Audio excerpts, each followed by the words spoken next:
Додека обвинетите го трупаат судот со барања за амнестија, судиите играат пинг-понг со нив.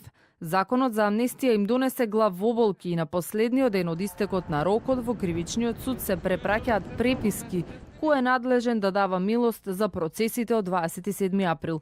Судиката Добрила Кацарска се противи и не сака да одлучува за амнестирање на обвинетите на кои им судеше во изминатите 4 месеци. Смета дека за тоа е надлежен кривичен совет кој пак е со спротивен став.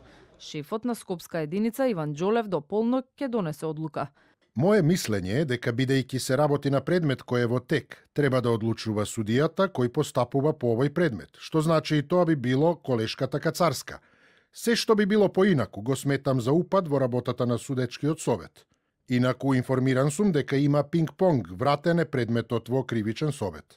Џолев вели дека судиите играат пинг-понг со барањата за амнестија бидејќи се предпазливи околу надлежноста. За Џолев законот е политички акт кој не треба да се коментира. Судиката Кацарска не одговори на нашите прашања. Рокот за поднесување на барања за амнестија истекува на полноќ. Досега во судот пристигнале 62 барања за амнестија. Од нив 27 се од предметот кој го води Кацарска. Обвинетиот Јане Ченто пишал известување до судот дека нема да бара амнестија. Тоа на Фејсбук го најави оперскиот пејач Игор Дурловски, а во судницата и Игор Јук.